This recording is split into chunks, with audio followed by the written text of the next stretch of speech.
Okay, my name is Rivaux, Lay. My last name is Lay. How do you spell it? Rivaux, Lay.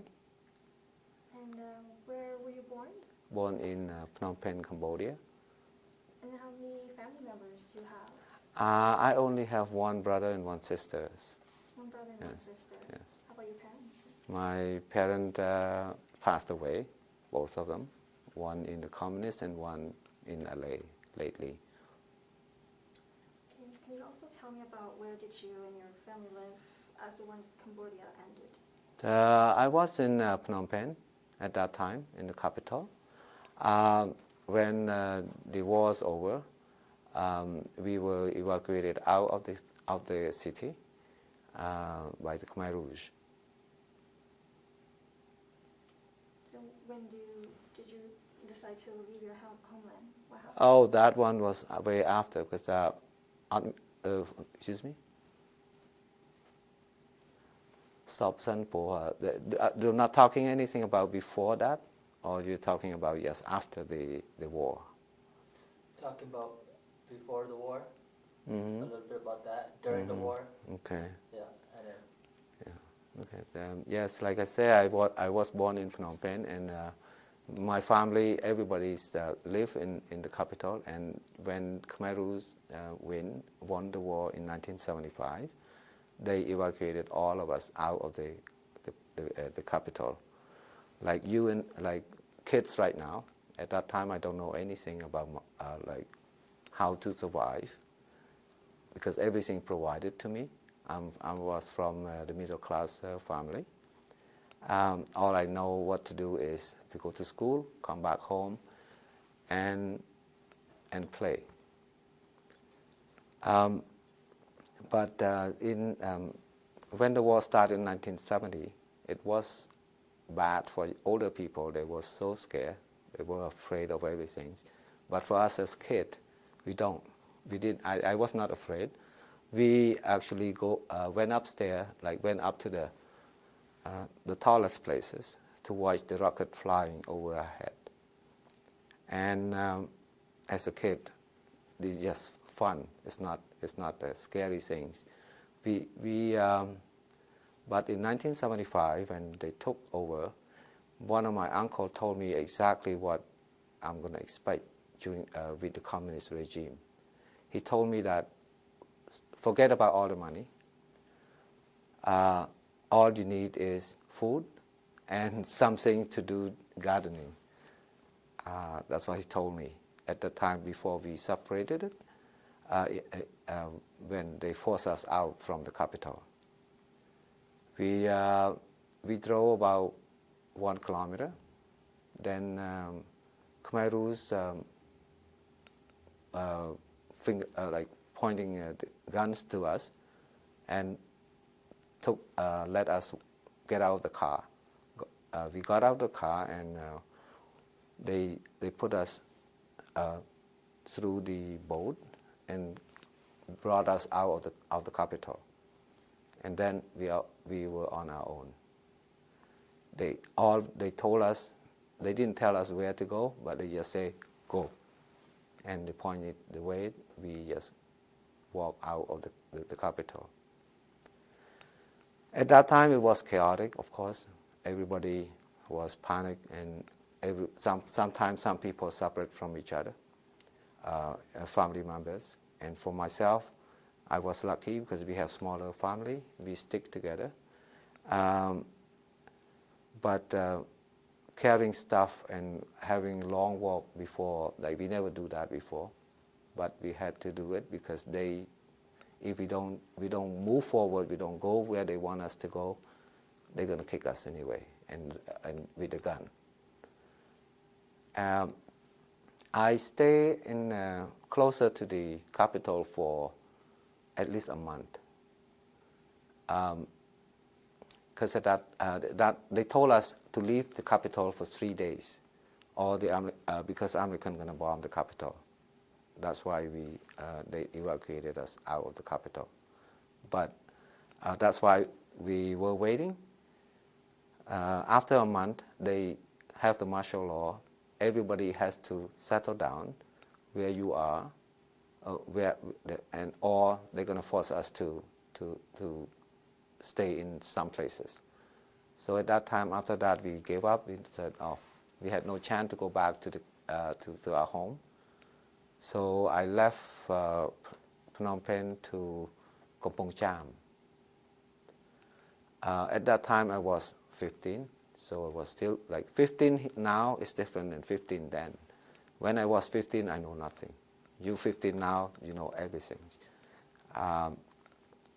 We always listen to our parent, whatever they want us to do. And the first place they gave the refugee, they call us refugee at that time, even in our own country. They put us into the jungle, give us something. You have to make your own house. They brought up some structure, and we have to finish it ourselves. And as a person who never do anything, it's very hard. But we did our best. Me and my brother try our best to build our own house, which is not good, from bamboo. We build it from bamboo, and some of the I don't know what it's called, but it's like bamboo-like but smaller for the wall. It's just about 5 square meter for our house, and we live 6 people in there. At the beginning, they was not very hard on us. They give us some food. They give us leeway to go get around or whatever we wanted to do at that time. I looked after 2 buffalo at that time because they consider me as a kid at the beginning.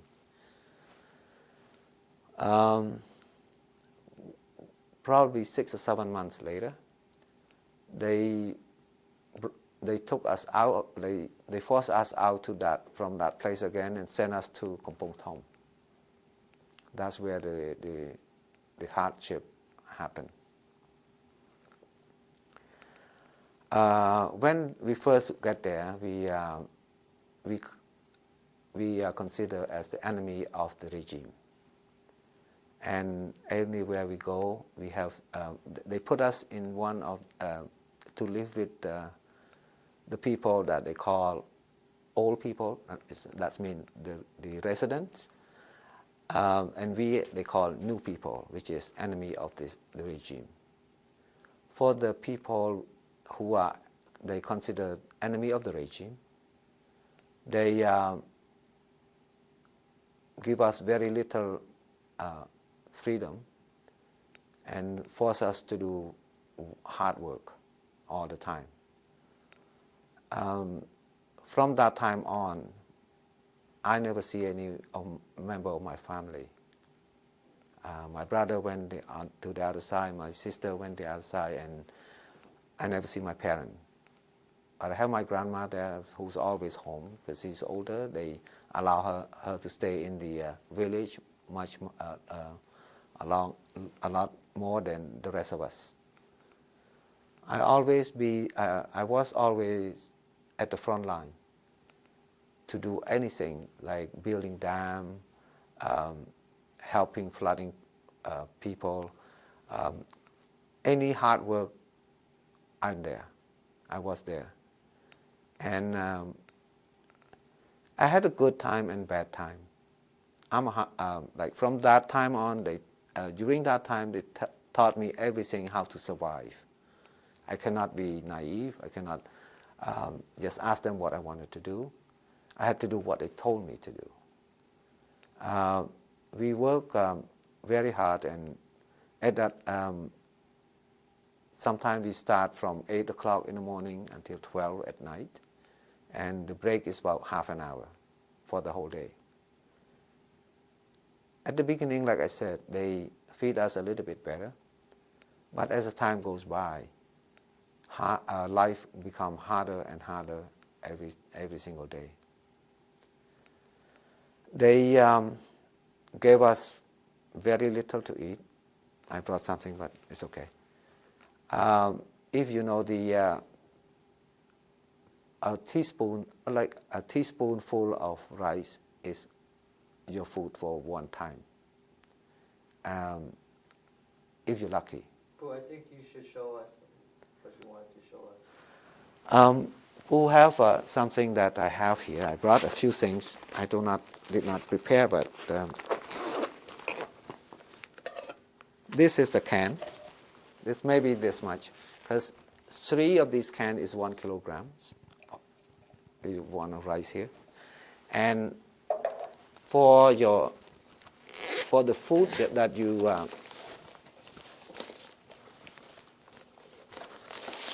that they gave you at that time to eat, this is a spoon. Okay, if you do this, okay, you have to make like this, 1 day, not one time. It's 1 day.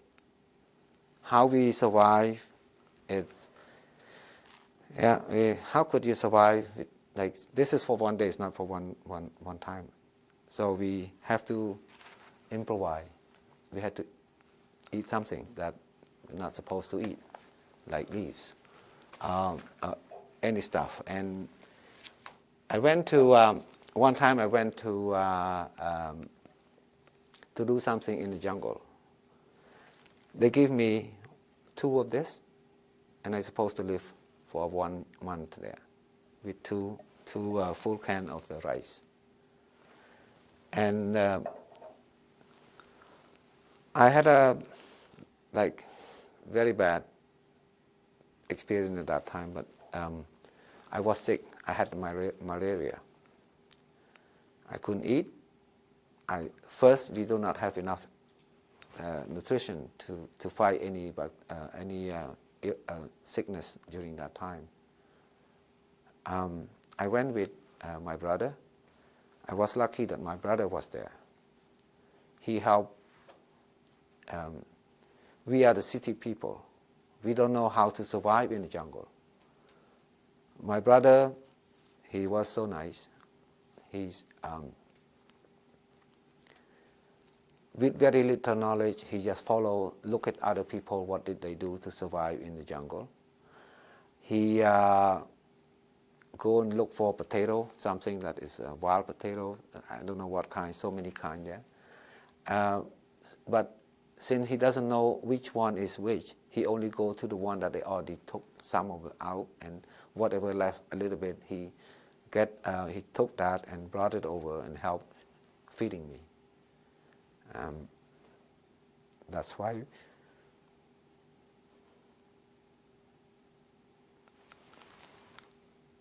you like to take a break? Yeah, that's okay.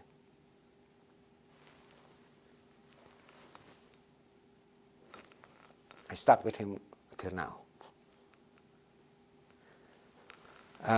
Coming back from it, I was sent back to the hospital because of my malaria. I feel better for myself because when you come back closer to the village, you get more food. But I was worried about my brother. But you have no choice. You have no way of communication. You have no way to stand up for yourself. Nothing. But all you have to do is trying to live your life. I came back. I was sick, and then they sent me back to my village. And after I feel better, then they sent me away again. 2 different places. At this time, we're trying to close the Tonle Sap, which is the biggest lake in Cambodia. And the flooding is like go up 3 or 4 meters in the rainy season times, and it's almost impossible to contain it. But they send us there anyway, and we don't have any Saturday or Sunday. We just do what they told us to do. And if you get sick more often, you'll be punished.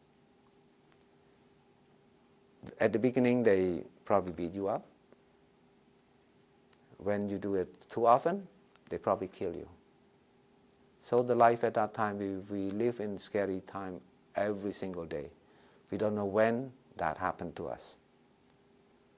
In 1977, I was sent to far away from the village as a frontline worker to protect the dam in Kampong Thom, which is in the province.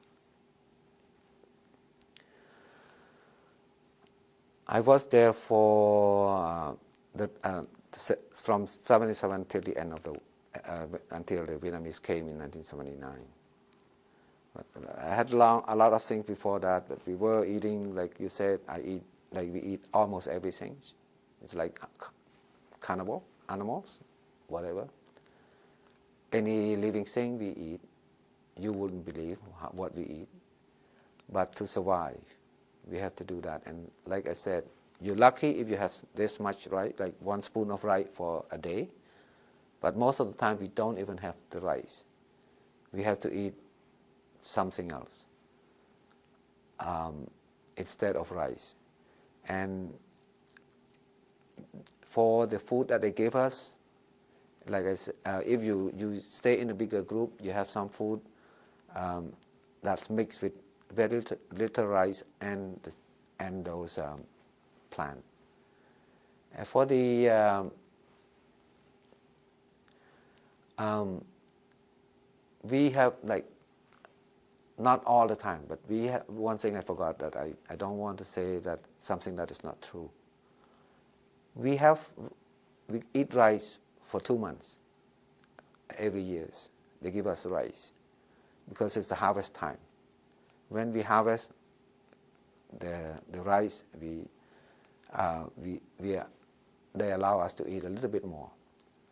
But after that, the food start reducing, and while we planting rice all the way to harvest it again, we had almost no food to eat. And they have like FBI or whatever spy that go around to spy on us every single day, especially for the enemy of the regime, like I said. A lot of people disappear because at night sometimes they don't know, they complain about how the regime treat them. Sometimes I saw that person and then they disappear. And during that time, disappear mean in jail or die.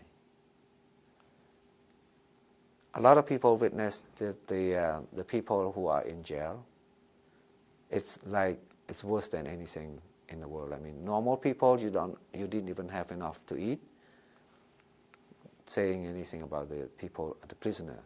And prisoner, you don't have to do a lot. Prisoner, if you used to be a soldier, you used to be a government worker, used to be like middle class, like myself. At that time, I have to tell my father, myself, and my family, had to tell them that my father is the labor work, did the labor work in the past, but he has his own business. He's better, but they never believe us. That's why they always follow us. They never believe, oh, this guy is not the laborer like a low class person. But we have to keep the same thing every time they ask us. They ask us probably once every 3 or 4 months. They ask us, hey, where are you from? What do you do? And they try to trick us. They try to they want to know what we did in the past. And if we lose, I mean, if we tell them one time this and the other time different, that's where your problem happened, and then soon you're gonna disappear. And it was always like in our mind is, I don't know when will I die at that time. And when I went to the Kampong Thom to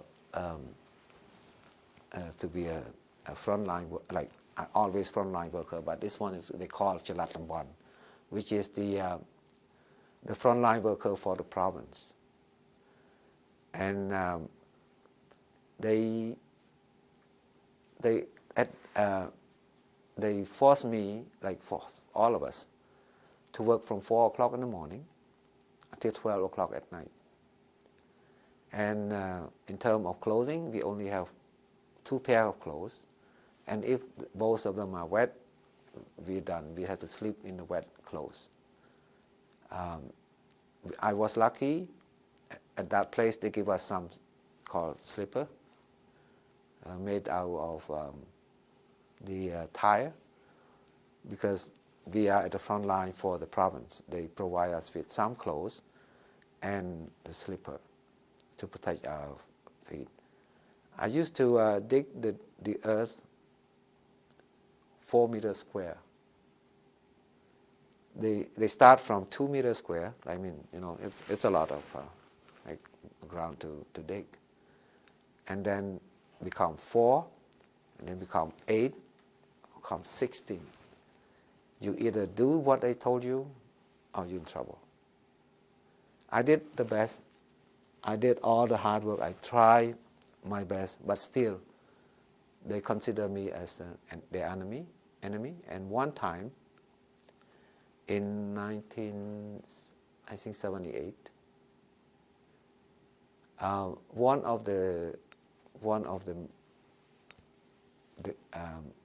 one of my leader, I don't know what to call them, because we live like a soldier. Right? We have battalion or whatever they call. My group live in we at that time, men is with the men, women is with the women, and men usually eat more, and we the one who starve the most, and we work harder. We always they don't care about our safety. They just care about the job done. When I was in the in Kampung Thom there was a flood because the dam that we build and we protect flooded the other the village under it. Without considering our safety, they force us to go and help protect the people who are their village flooded. I didn't know how to swim, but they don't care if I know how to swim or not. They just want you to go there, and I went there. We struggled, but I was lucky and I did not die. But I helped a lot of people out of that place, because there's a lot of young people and all that. But I was lucky because the water is not as bad. I could manage to help them out of those floods. In 1978, one of the commander or whoever there wanted to kill me. I wanted to send not only me but 30 other people into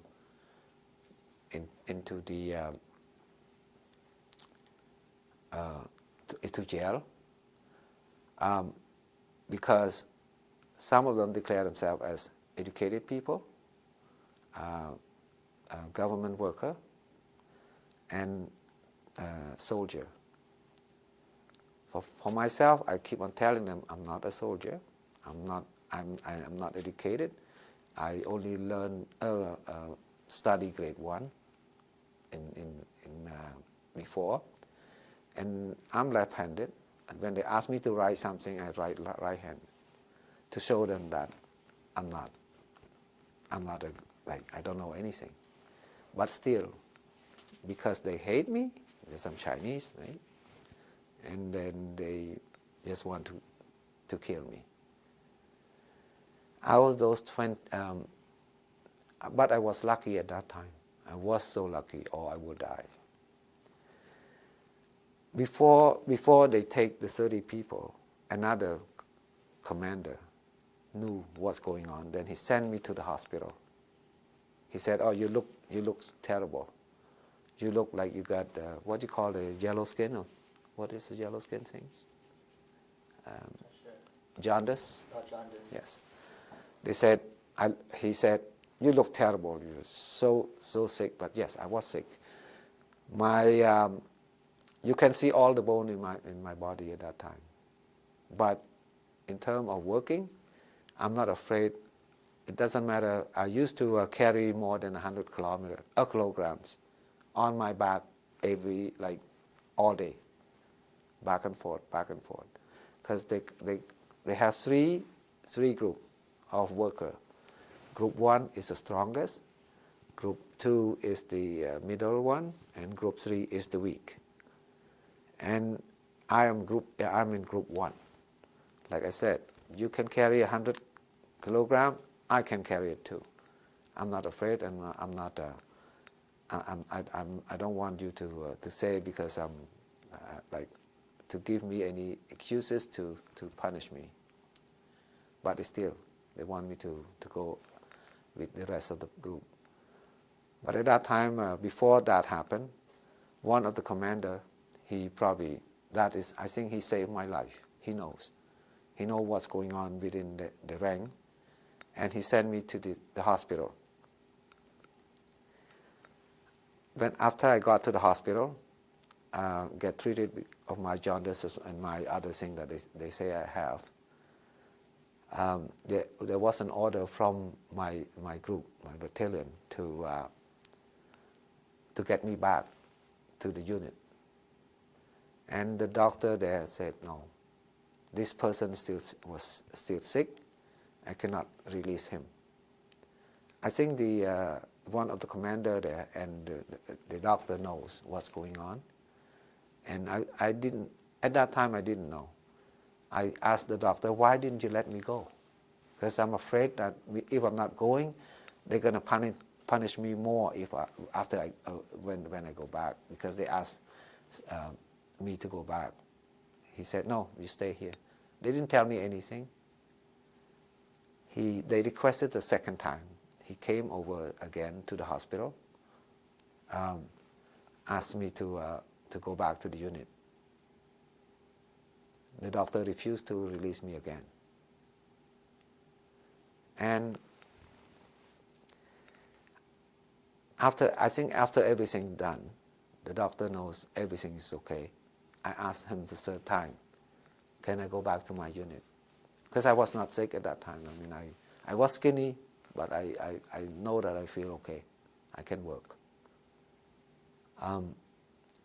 By the time I left, the third time I was able to convince the doctor to let me go.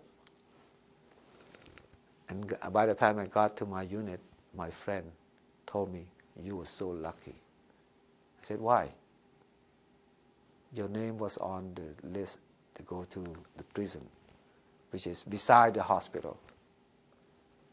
And I never see those 29 people again. 30 including me. 29 people were sent to the prison, and I think they died. I saw the prisoner while I was working in the province. I saw the prisoner was so bad, they forced them to work in the very filthy places. And in the morning I went there, I saw a horse die on the way. They put the prisoner there. The time I comes back, all the meat are gone. Because they like cannibal, they eat those. I know that they eat that horse. I mean, it's not fresh, but it's like bad already. But they're still eating it because they're so hungry. And the time that I live in the province, the Kampong Thom. Every single night, I saw a few people, at least a few people that they brought it with the cart, the horse cart. It's the people that they kill at the prison close by and brought to the cemetery. Sometimes I saw them drop because of the horse. They go like this, and then sometimes all they do is wrap the person in the mat, and sometimes it drops along the way. During the time that I stayed there, I saw it. So hard. I mean, I was lucky that every time someone wanted to kill me, someone else could help me, got away from it. 1979, when the Vietnamese came into Cambodia, then they have very good, what do you call, song, the song that they have. It was so powerful, saying that Vietnamese is the enemy of Cambodia. Vietnamese will do a lot of bad things to the population. I forgot whatever they did to me in the past 4 years. It's time for me to defend my country. I forgot what they did, because after I told you they wanted to kill me, they dissolved that front line, and I was lucky that they sent me to different unit to work. They called state worker at that time, not a unit it's not a front line anymore. I became state worker, and I stayed in Kampong Thom since 1978 for almost a year in there.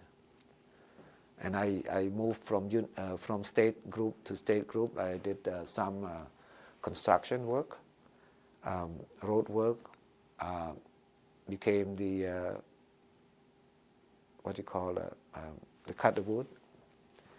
Carpenter? Yes, like carpenter, but it's not a carpenter. I cut the wood. I don't know what it's called. Big wood that they brought it over. I work in that. I mean, I forgot the name of it. And that, like I said, 1979, when the Vietnamese came, and when I hear all those songs, I said, I forgot what they did to me. I said, it's time for me to defend my country. Yes, they at that time they are a little bit easier on us because they scare now. All of the big officials scare that yes, we are we are losing. Vietnamese came through Kampong Cham already, and they're better with us. They give us food. They give us whatever we wanted to eat. Better food, better everything. But they brought a lot of people from from somewhere to defend the country in Kampong Cham, and most of those people were arrested or whatever or die, because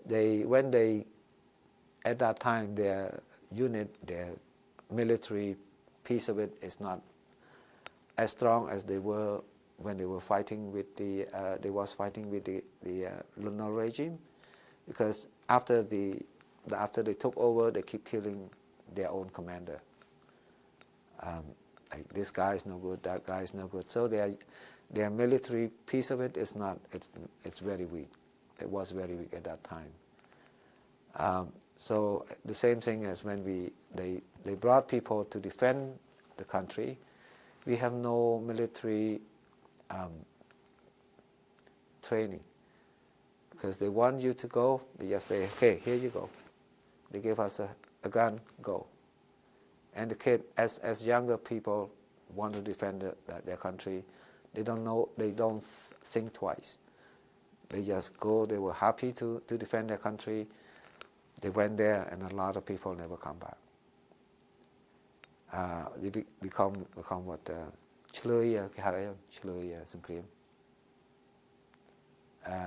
Prisoner of war.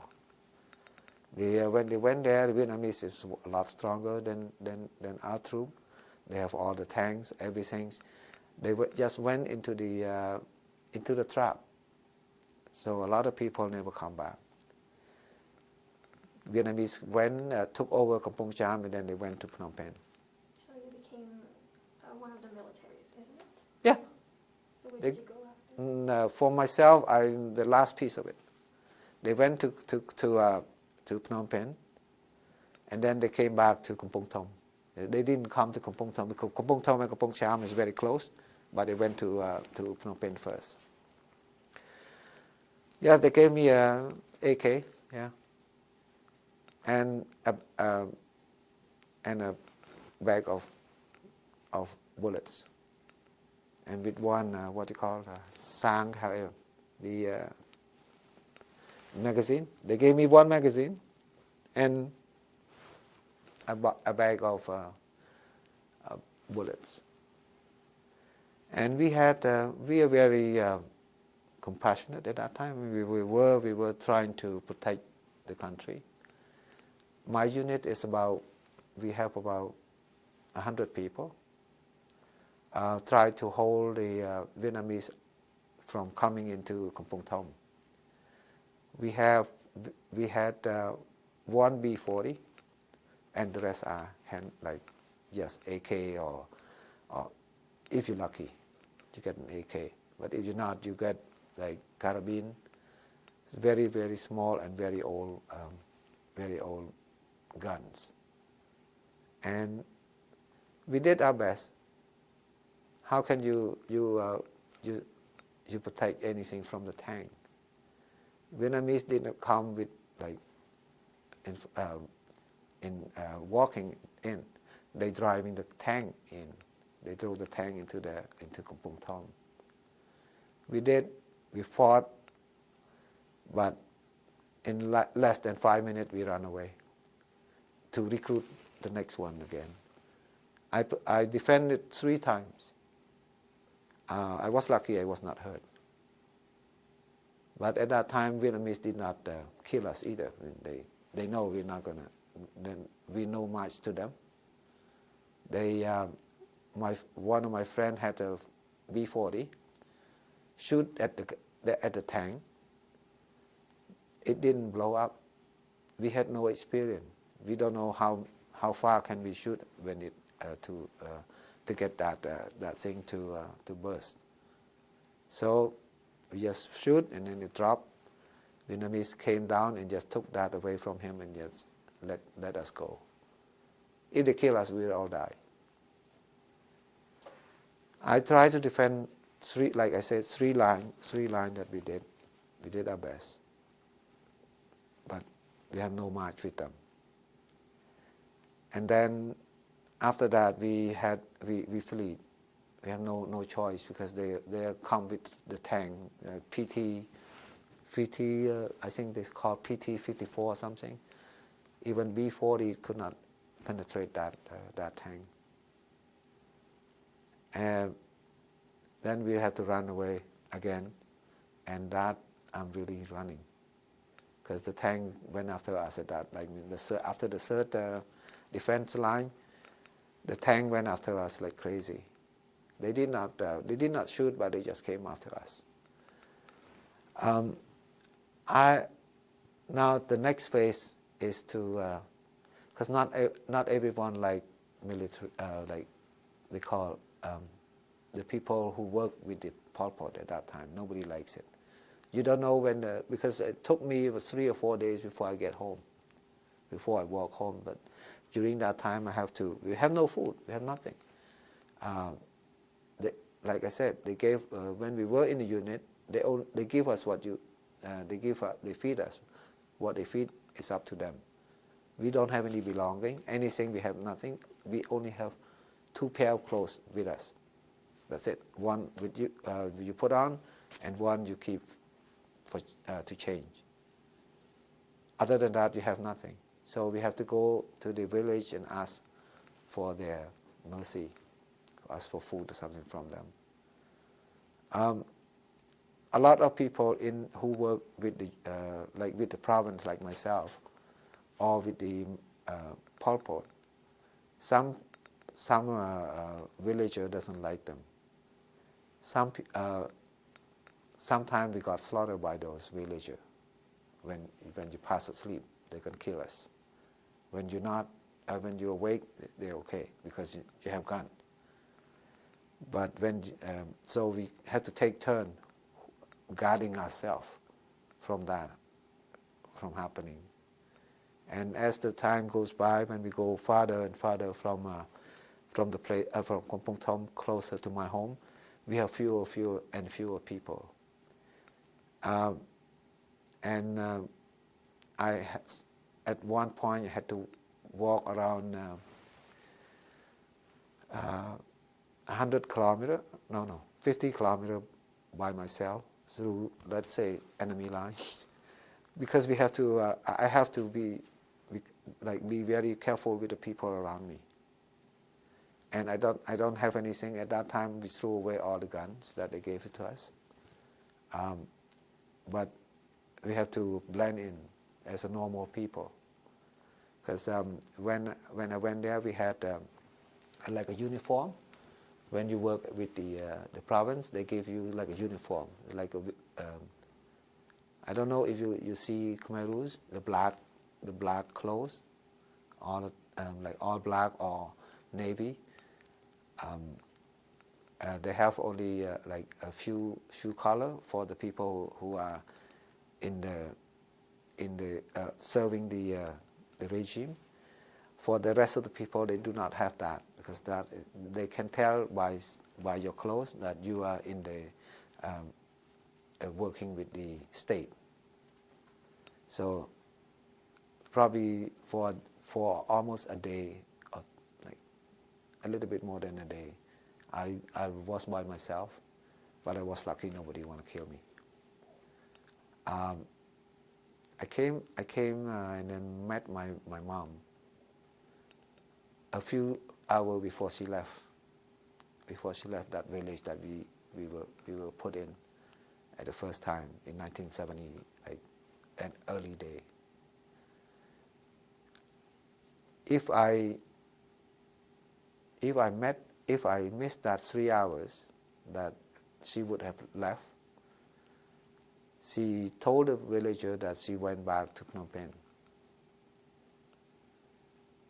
But I was lucky because I was there before. If not, I would have gone back, look for her in Phnom Penh. I would have gone back, because Kampong Thom is like this. And if I go to Phnom Penh, I have to go back to Kampong Thom and then go back to the other side. But instead, she's coming this way. She's coming to Siem Reap, to Battambang. Her plan is to leave the country. Because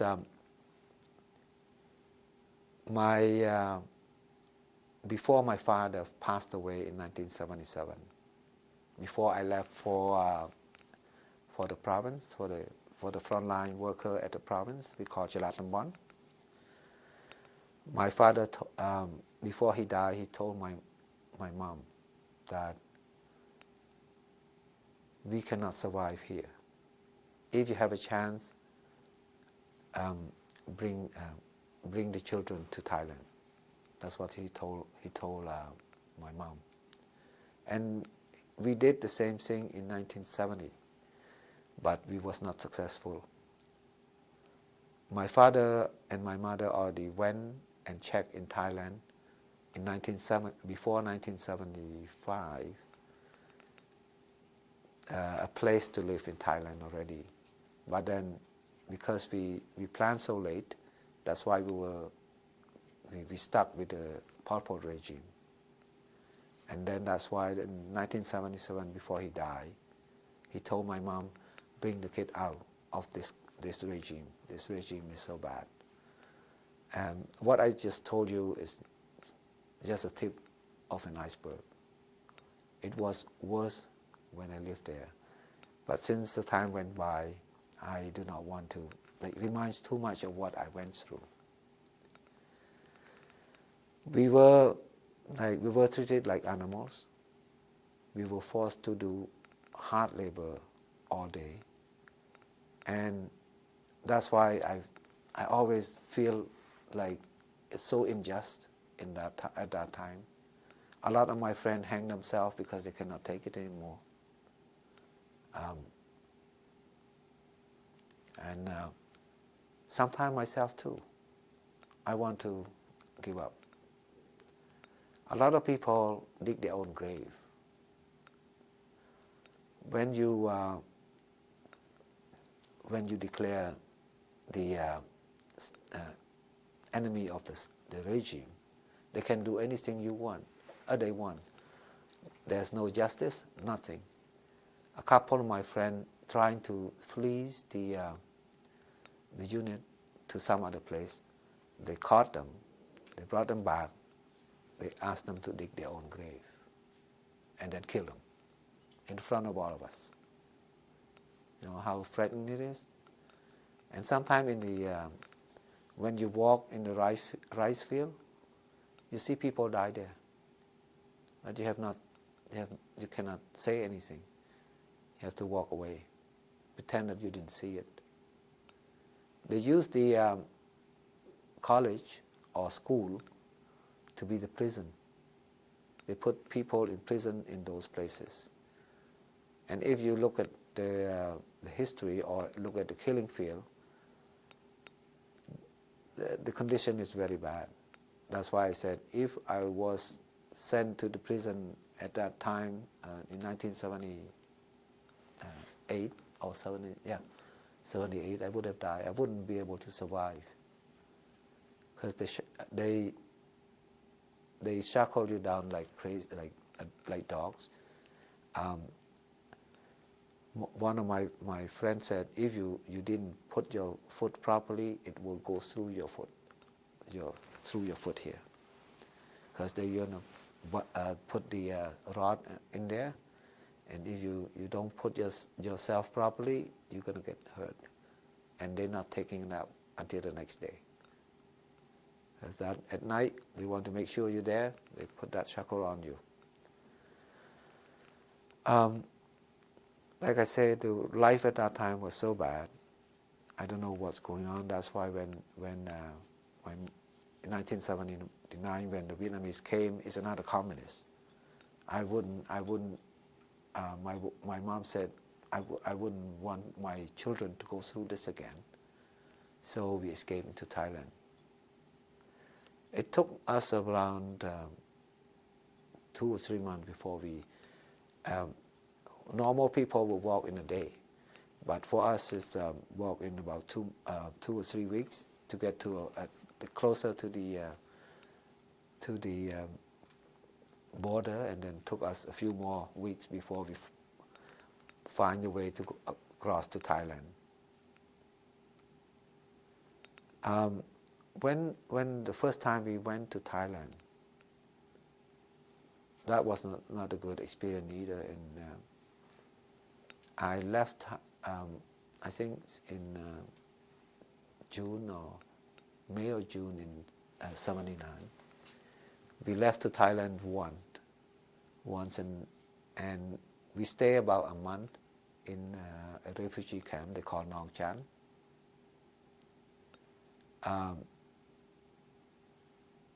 And then we were all sent back to Cambodia through Rivaux. They call Phnom Dong Rai. Okay. At that time, I said, "This is my second death now." I mean, when you after they force everybody. This is a Thai government.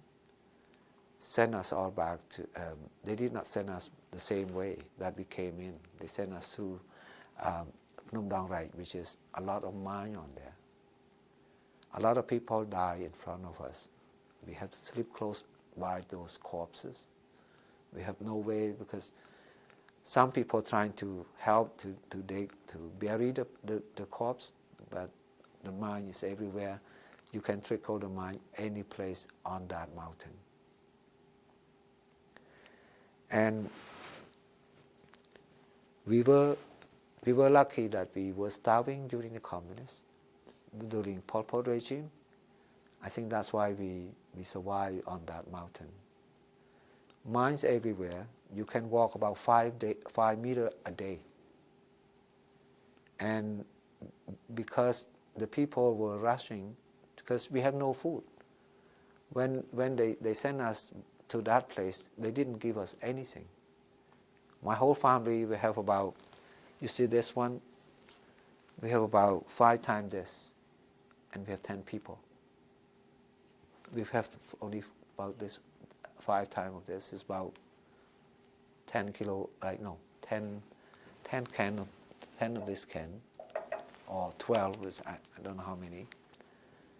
And we don't know how long we'll be on that mountain.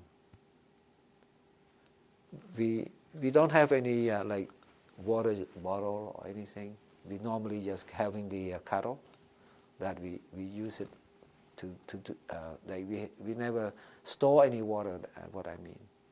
So at that time, we don't have food, we don't have water, but if you either like, and also when they force us down the mountain, they force us really bad with the gun. I mean, we had bad experience during the Pol Pot, and now we had experience with another group that they call, it's not a military, it's not Thai military, but it is it's communist Thai. But I think they work together because that's where the government sent us to that point, and then they force us down the mountain, because this is this is Thailand, and this is Cambodia. So they force us like this. It's a lot of people died there, and some people were left there without anything, especially seniors. They cannot, like, because of the way it went down the mountain, the family cannot help them anymore. They left those seniors up there with just a glass of water close by, and that's it. How long have you been staying there? It took me around 2 weeks or 3 weeks, I think, 2 weeks or 3 weeks to get from the top of the mountain down to the where the close to halfway down the mountain, because like I said, we can only walk about 5 meters a day because of the number of people. The people who went before us stepped on the mine, died there. If you rush, you die. And then we have to go to follow the other people's footsteps. We cannot go out of it, or you will step on a minefield or the mine. And those mines will, I don't know when they put it there, because we have so many decades of war. Vietnamese, Viet Cong, Viet Minh, or whatever, Coeurs, how many people put there. And I mean, we don't have any rule that when you leave, you take it with you, no. And then you take them all. Everybody going there, put the mine there. So, including Thai, like on Thai side and on Cambodia side, both put mine there to protect their territory, and we had to go there. Like I said, corpse is there. I sleep here, no choice. All they do is just, if you're lucky, you have some cloth to put on, like to cover the face or something. We there, and also how bad I don't know who did it, where the water is. They also put mine around that places, because they know that when you need water, you go to that place. That's where the trap is again. They put around that places. Like I said, we had that much. We had to conserve and eat as little as possible, because I don't know how long it takes for me to go from top to the bottom of until we reach Cambodian border. I mean, the people where the people are. So we eat very little, and I think you know this one. You're familiar with this, right? Yeah. This one is a meal for 10 people. Yes, for one time on that. And I because I cannot go down, I went up and pick up anything. It doesn't matter if it's not good. As long as it's still like this, I take it. Any food. Because I don't know how me and my brother, Wuti, we went back up there and tried to but we have to sneak around. We cannot allow the Thai military see you or they shoot you. Because they don't yell at you and they shoot to kill. So we have to sneak around, make sure that nobody up there, and pick up whatever food that we can find. Because we have 10 people, my family and my other, my grandmother has a sister and he has a family there. So we have two families with a little bit more than 10 of this to eat. So this one we eat for one meal for 10 people at that time. And like I said, if we didn't stay with the communists, we would have died. A few. I think after 1 or 2 weeks, the Vietnamese soldier came to get us in the middle of halfway down the mountain. And by that time, we had no more food. A lot of people were sick with malaria, with whatever. We had no way to help each other. And on the first part of the mountain where there were a lot of mines there, we cannot eat anything. But when a little bit down, we have no choice but to try to get some of the leaf to eat with whatever we eat. But we were lucky, like I said, the Vietnamese came. The Vietnamese soldier make ways, clear all the mine from the middle of the mountain down. Then they brought us so we can walk faster to closer to the place where they give us some food. If would 2 or 3 more days, we will have nothing to eat at all. We ran out of food at that time, but like I say, we're lucky. We walked from that time on. I walk about 50 kilometers a day to get to the place where they have people live, from the border to that place. It was lucky that we were saved by those soldiers.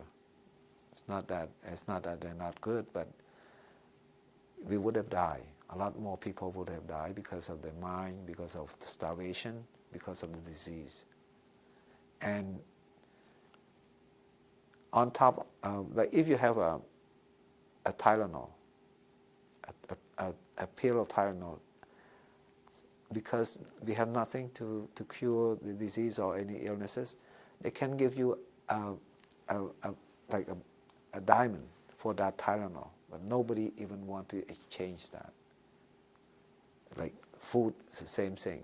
You have food, they can mine the food with the gold or with diamonds. No, nobody wanted, because everyone trying to survive on that mountain. After we came back, went to Cambodia, I said, I'm not going back to Thailand again.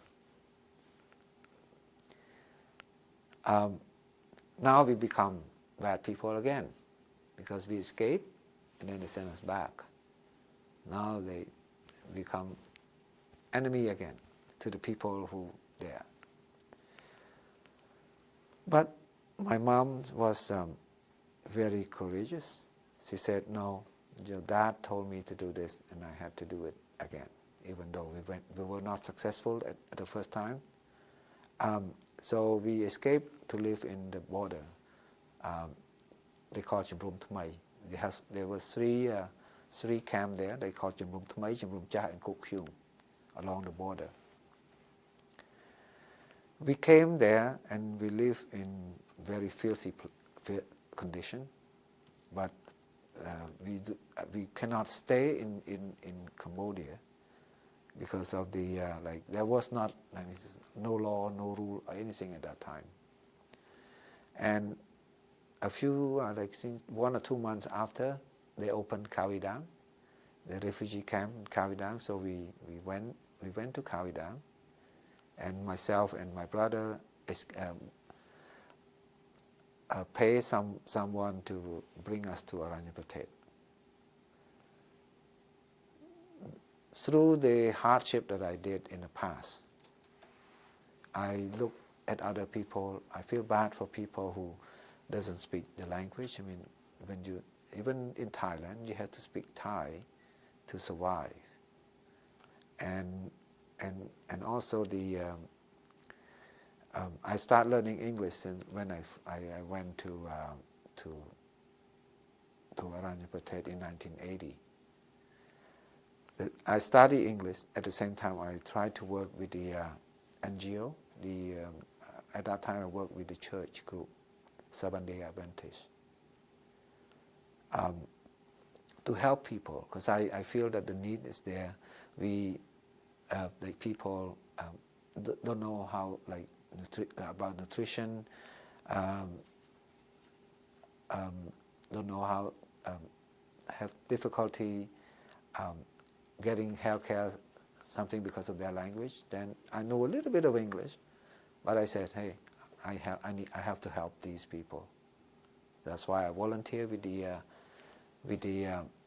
church group, with the NGO, who went there to help people. When did you start working with them? 1980. I think 80 in March or April. This is a few months after I learned English. And I work with them since. I mean, I work with many organizations in the camp, trying to help them from, like, become social worker or nurses or whatever they need me, translator. I helped them because I saw the need, and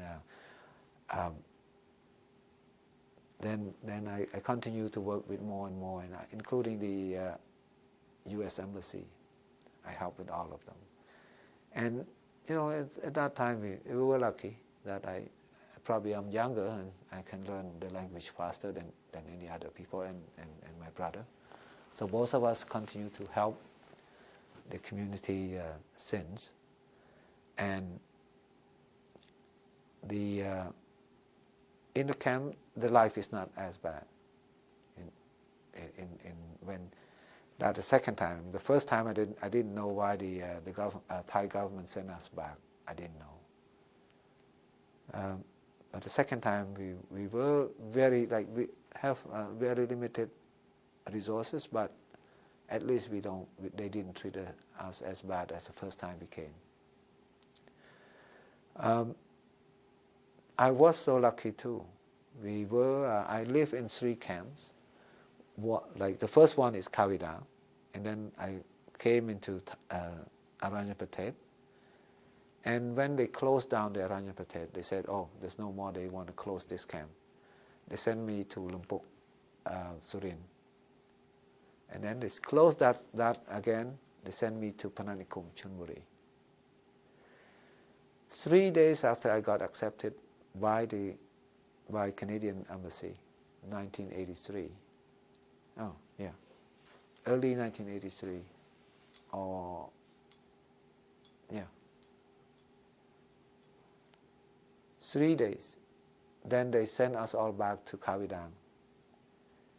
But because I got accepted by the Canadian Embassy, I went to ask the UN High Commissioner. They said, no, you don't have to go. And that's why I was able to wait and come to Canada 3 months after. All my friends were not lucky. They sent those people back to Kavidang, and at that time there was a lot of robbery, a lot of killing. At that time, at Kavidang, I don't know what happened, but it happened. They say sometimes those people will come down and take all belonging for anybody in that row, and then they left. The military there, the people who guard that place, cannot do anything for that. And I was lucky, like I say, 3 days. Can you believe 3 days after we accepted, I got sent back, like I was supposed to go back to Kavidang. And at that time, my son, the oldest son, was 5 days. It was so lucky. Yeah. Then when I came here in 1983 in May. At that time, we don't have anyone, like not many Cambodian here, only a few. And the services for the immigrants is none. It's almost none. I have a few people who helped me. When I first came was like Jamran and Heng. They came and helped me a little bit, and then because of the love of the social work, of helping people, I always help other people since I first settled down a little bit after I've been here for a few years. Then I start helping those who came after me, after that. And I became a social worker in 1989. So long. I mean, I was here 83.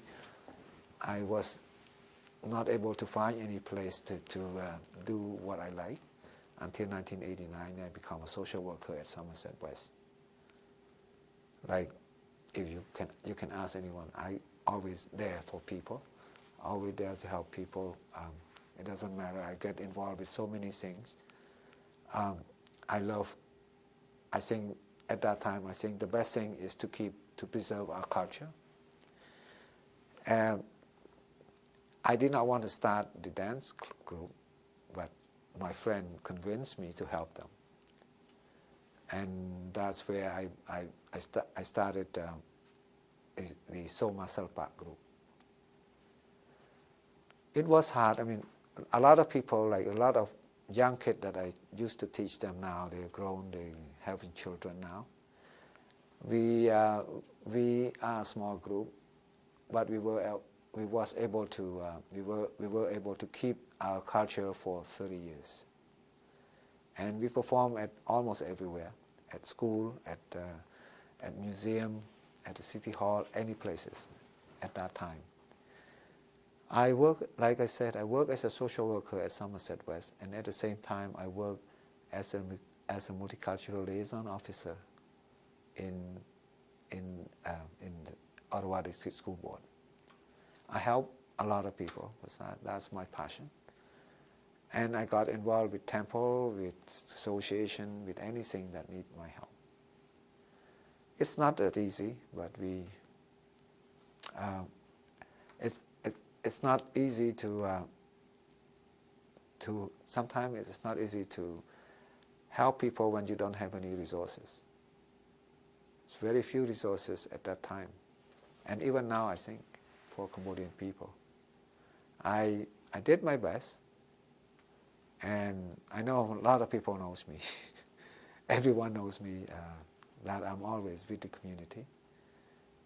And lately I work with the temple. I support them until today. And yeah, since I'm older, that's why you see me less problem. When I was younger, let's say 10, 15 years ago, I cannot say, especially during the communists, I cannot say a word without trying to control myself.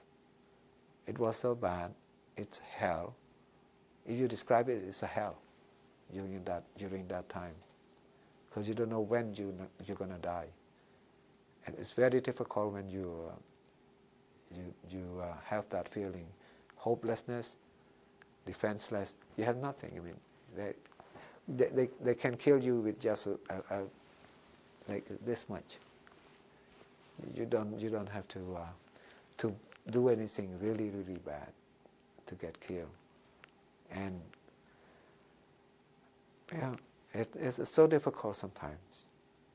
So difficult to try to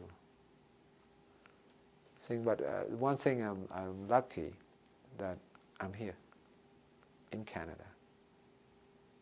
and I was able to support my community in the past 30 years. Now I'm older now. But I was happy that I did a lot of stuff with my community. I do, like, other than the dance, we get the kids to do some sport activity, gathering big events to show to Canadian what we did, joining the association to with what you call last time we had thing at museum in hall. I forgot. I forgot. I mean, I did a lot of stuff, and I'm happy, even though I'm tired. But I'm happy what I did. At least I did something for the community.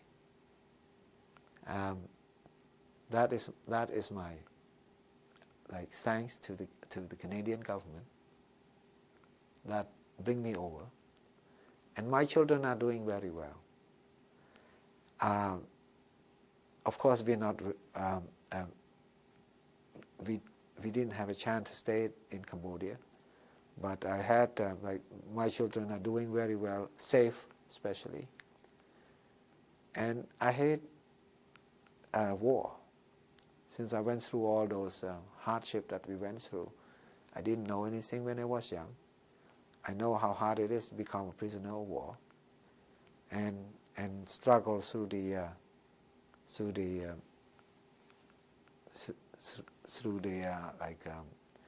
jungle and camps, and so many camps that we have to go through. But finally, myself, my community, my children are doing very well. I'm happy for that. Thank you. Is there anything else that you want? Yeah, there's something that we'd like to know. So you said that you, back in, I believe in Thailand, before you came to Canada, you Yes. said that you were helping the missionary. Yes, yes. So, and then you get to meet some Canadians or supporters? No, I work with, we have a couple of the, I think they call NGO, the people who went down there to do like a they call CRS, so many initial things I did, I forgot. In Chonburi, I was working as working with consortium. The name is consortium, but what it did was to teach people how to live in the third country, like in Canada or US, for the US. I was teaching with that group how to live in Canada, like let's say the United States, showing them how to take the bus, how to take the plane, because the first time we come here is take the plane, where the toilet and vomiting bag is. That's the first important thing. And that's why I knew a little bit of that prepare myself to come to Canada and to help other people, because I was teaching with them about 6 or 7 months, but a lot of my students going to USA, and we don't have electric stove, okay, anything, so we have to teach how to do that, how to prevent yourself from hurting yourself. That's what I taught them when I was in there, and also I taught English as a second language with Coeurs.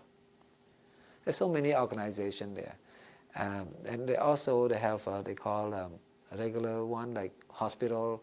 We do have hospital worker, but I do not. I work at a hospital when I was in Surin. But then when I came to Chonburi, I stopped doing it because I had to work there whole day, and then they want my blood. I said, I don't have enough blood already. They want my blood, because there's one condition to work with the hospital: you have to donate blood. I said, what? And I'm scared. I don't want anyone to draw blood from me all the time. No. That's why I find the other alternative work to do. I work with the consortium, Coeurs, some other group that doesn't take my blood. And when the first test was when I came to Canada on a plane with all of the refugees on that plane. We went through turbulence. Oh my God, that thing was so bad. I was not sick. I was the only one who's not sick because I was not sick because I couldn't sleep on the plane. My eyes wide open all the way from there to here, like 20 something hours. When you cross the Atlantic, whatever, I don't know. And everybody fell asleep, and then when we got to that turbulence, everybody vomiting, including my son, had diarrhea. But like, they only one or two stewards up there, like they help you. So instead, I keep telling them, okay, here, your vomit bag, just help. And then, I can take it and give it to my friend. I mean, the people I almost know, everyone who were on that plane, including especially, like I said, my son has to, I had to change him. It smells so bad, he poop. So during that thing like this, have no choice. If I don't change him now, then everybody will smell that bad. So I had to change him, even though it go like this. and yeah, that's the first test. I said, hey, I taught people. Now I know how to help these people, where to go, including like how to get into the toilet up there. A lot of people are having difficulty doing it. Because yes, you assume you can just open, right? But it's not. Different doors, different way. So you have to know the trick to it. We arrived in Montreal. I was so happy. I mean, a lot of us so happy because we were so tired. They gave us food when we arrived in Montreal. And but we could not eat it when we saw it. We saw grapefruit. We saw this orange. Oh yeah, it's good. And then we just put one. It's not the same. We couldn't eat it. And the rice here, at that time, the rice is with the butter. We couldn't eat that either. So we came so hungry we eat anything, but that one we cannot eat because of the cheese or whatever they put in the rice. We were starving another day. And when they came to Ottawa, it's the worst thing. We don't know where there's no rice. We don't know where the Chinese store was at that time. I ate bread. I can eat bread all day, but I'm still hungry. So all we can do is we know where the closest store. Okay, they have bread, they have rice. Uncle Ben rice. It's not the same as our rice. We come and cook it. We cannot eat it either. So bad. It was supposed to, they're supposed to put only a little bit of water or whatever. We didn't know. We just thought it's a regular rice. We put the water in. It's go bad. No, and like I said, anything that I found, like the first time we were lucky. We had a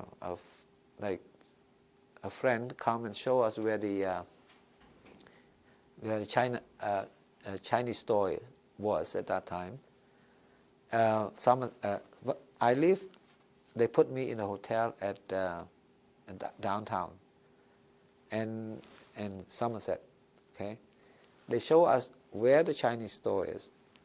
We walk from downtown to the Chinese store and carry 45K back to the hotel. There was no, they didn't have a smaller bag at that time. They only had the big 45 kilo bags. We carried that from there back home, back to the hotel that we stay. Because we need it. I cannot eat bread. Because I can eat bread, but it's not full. So we brought it and shared it among our friends. When any new people come, and then we went to that hotel that I stay. I have rice. Okay, here you go, take some, because we know it's how hard it is to find rice here in Canada at that time. But so funny sometimes. It's fun. It's a good experience. We saw the sun. Yeah, it's warm. Walk outside, freeze to death, almost. We came back, run back into the hotel. We were thinking, oh, it's okay. The sun comes up, so it's not bad. In May, it was still cold, and like that year was still cold in May. Yeah. When you arrived, when you first arrived in Canada in May, Mm-hmm. did someone else, did someone help you to integrate in Canada? No, Or was it just your friend? we help each other out. We have, like I said, at that time we only have 2 people working on it, and probably the best they can do is to show us once to everything. They show us where the bank is, okay, where the supermarket is, and because we at that time it's influx, so many people coming at the same time at that time, and there was no services anywhere in here. It was not. It's not right now. We have a lot better services, but at that time, no. It was a struggle for you to... Oh yes, even I speak English. But getting around is very hard. If you come to a strange place, everything's new to you. You have. I just told you I walked from Somerset back there because I don't know how to take the bus myself. Because I don't know the bus, I don't know where it going to end up. I don't, because sometimes you have to change buses, right, to get to one point, and that's where I don't know where to change it. And no, people who helped me at the beginning, it's only once, and they only show you, okay, here's your, I open the bank here for you, an account for you here at this bank. This is supermarket. This is where you go and get the money. That's all they can do. And then they help other people too. Helping settle down? No. We have to learn from each other. Have to learn from friends how to help each other out. That's why I said I brought a rice. Some people probably learn something else, and then we share with each other and help each other. I stayed there for a few weeks. I think probably a month. In that hotel, and they found me an apartment. When I got to my apartment, yes, we have nothing. We have nothing to. We have nothing in our apartment, and my wife wanted to go back to Cambodia. I said, no way, I cannot do it. How can I do it? See, we were so lonely, we were so stressed. Because there was nothing there. You walk out, everybody speaks different language. You don't have any other, like at that place, when they put me the first time, it's only me. And then later on, we have a few more Cambodian people into that building. Then my wife feels a little bit better because we have someone to talk to. For me, I was lucky because after I came to my apartment, I went to ESL classes, so I was not as bad. My wife was with the son, and she's lonely. She's not feeling good at that time. And when I said I was a social worker, it's like a settlement worker, helping people to settle down, how to integrate into the community. That was 1989. They had a better services, like probably start from 1988 or 87 or 88. Because at that time we had they have more funding maybe. They had some program to help Vietnamese, especially Vietnamese people. Cambodian and Laos was created in early 89 on. That's where I started. Because I met one of my supervisor was Thai. Her name is Kidapon E. and she's serving. She's supposed to serve Cambodian and Thai and Laos, but she doesn't speak Cambodian. She needs someone to help her. So, and she saw me. At that time, I was teaching ESL for the association, and she went there and she saw me and said, "Okay, come and help me." And that's where I became social worker since '79, and I stopped doing it in 2001 before I went to work with the government. Like from that time on, it's mostly helping with the language barrier, showing them where resources are and how to get there, because some people, like when you don't have the ability, like the language, you have a language problem, barrier there. It's very hard to go and get the services where you don't know anyone there. So that's where I'm there to help them. I'm there to assist them with anything, and sometimes you have to advocate.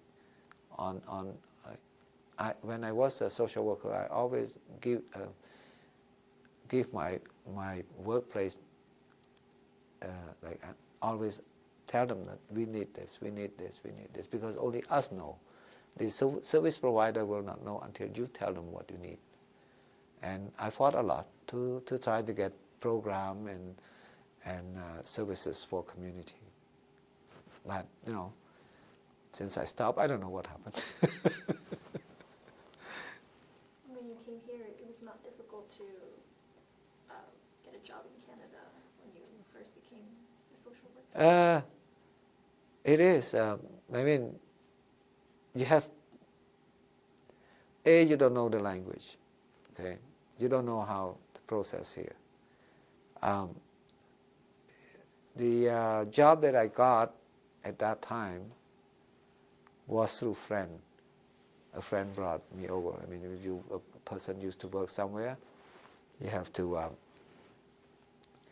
know a person, because going around, you don't know where to find. You don't know Service Canada, like there was no Service Canada. Like there are Service Canada there, but we don't know how to access it. So the first time first job I do was a busboy, and that also a friend of mine worked there, and they brought me in. If I did, the person, I don't know, I didn't know how to look for a job. That one of my, like, I didn't learn. How long did it take you to? For a busboy, it's not long because they need one. It doesn't take me long because I have a few friends working at that restaurant. They come together. They went down there and they saw something, and the manager said, "Hey, I need this person. I need someone to do this."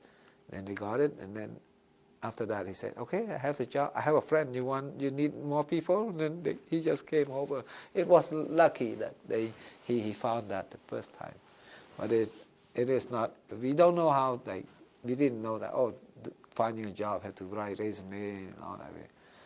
It's not our tradition. It's just we have to let them know what we know, the skill, and then we just go and apply for it back home.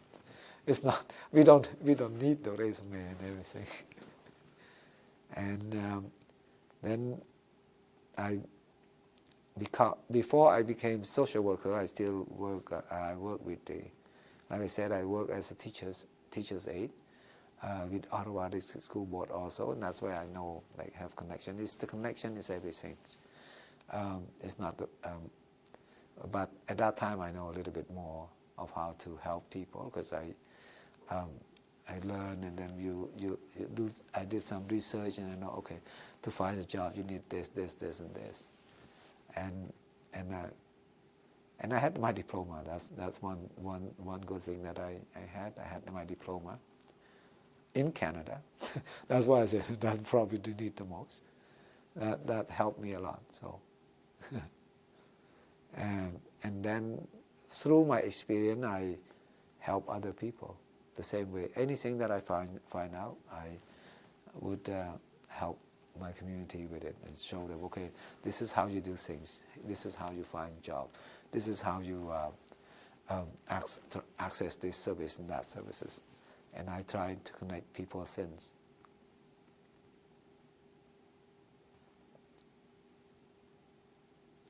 Is there anything else? Another thing is how,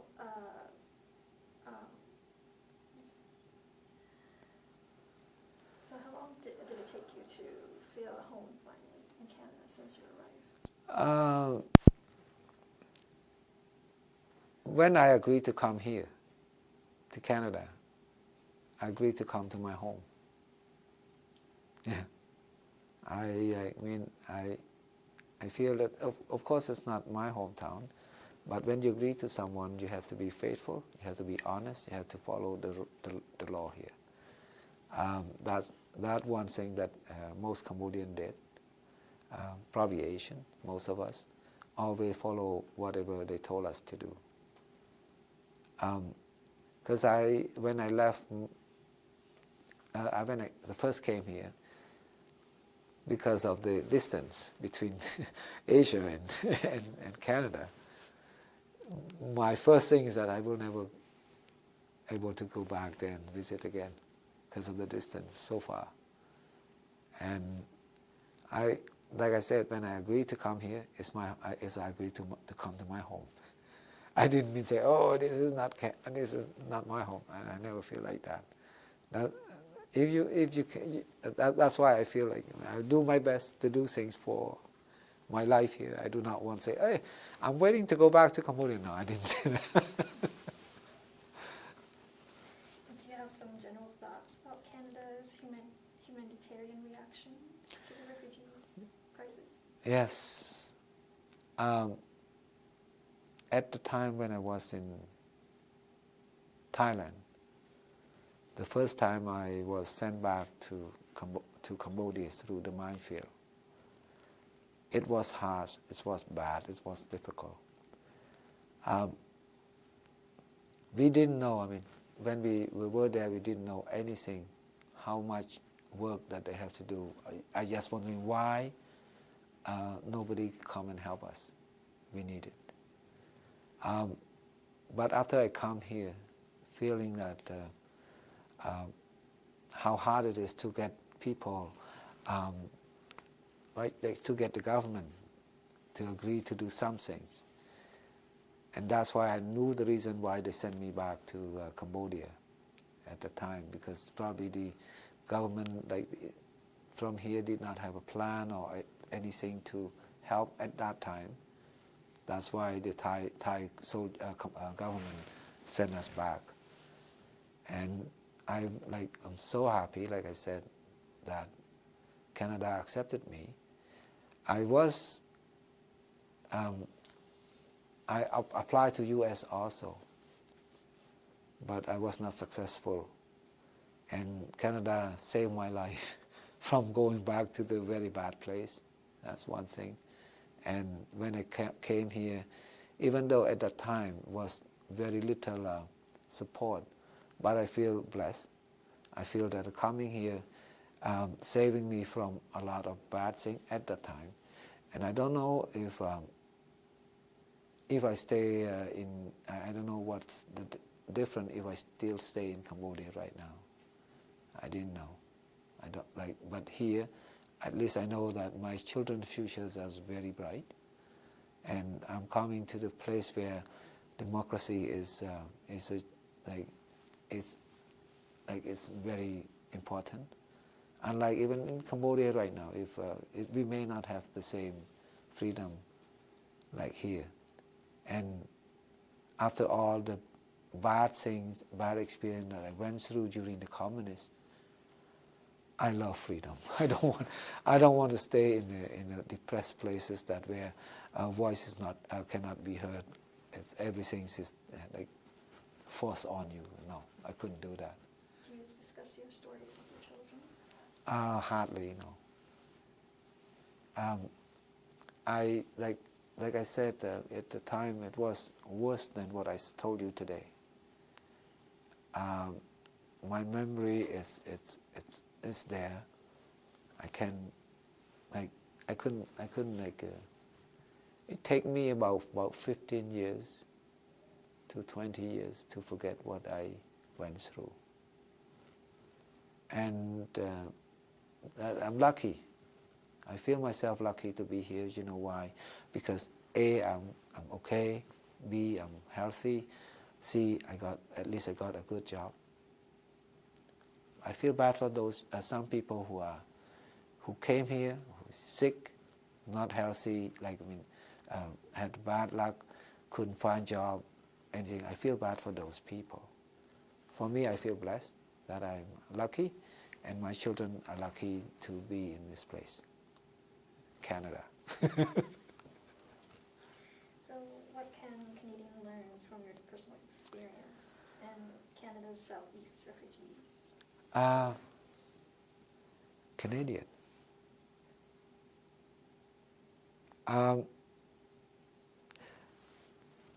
Even my children now, I cannot say about anything because even my children now cannot live without a cell phone. But for me, it's Canadian must, I know they did very good already, and it's the very best country that we at least respect each other. Doesn't matter the color, but it's still a little bit, you cannot say that there's nothing at all, right? We are human, so sometimes we feel a little bit odd to see black hair like you, face like Chinese like me. But at least it's like we are very, like a lot of equal. And they have to understand that we work very hard to be in this position today. You see me smiling, but sometimes inside it's not really smiling. They have to, I appreciate, I'm happy that they treat us equally. They have to, sometimes I ask the Canadian to, before you say this person's bad, look at their background first. What did they went through? And some people is not able to forget and to be a little bit successful like myself. Some people are still struggling today. So be nice to them. Give them time to recover. Sometimes some people cannot recover the whole of their life, the whole life. And I understand that this is very last things to do, because people who went through that time, it's either 60, 70 or 80 now. And this is the best time, and I think for us to tell our story. If you ask this story to me 10 years ago or 15 years ago, you might see me crying through the tape because it's so painful.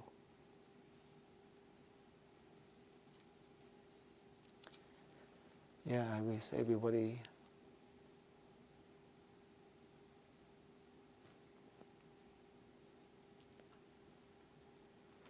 that's why I hate war. I hate any war at all.